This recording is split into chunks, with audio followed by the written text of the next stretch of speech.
Isa sa hindi ko makakalimutan sa aking buhay ay noong ako ay nasa 17 taong gulang sa kasagsagan ng pandemya.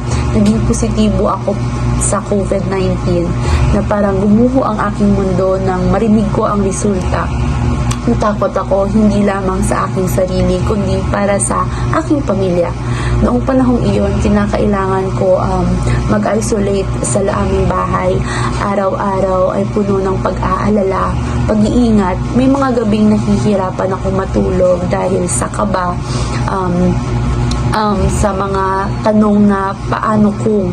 Ngunit sa kabila ng lahat, ramdam ko ang pagmamahal at suporta ng aking pamilya. Palagi nila akong kinakamusta at pinapalakas nila ang aking loob. Habang lumilipas ang araw, unti-unti akong gumaling.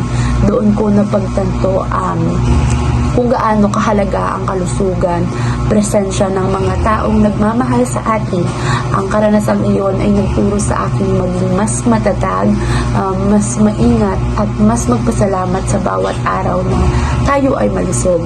Hanggang ngayon ay dala ko po ang aral sa gitna ng takot, pagsubok, ang pag-asa at pagmamahal ng pamilya ang pinakamabisang gamot.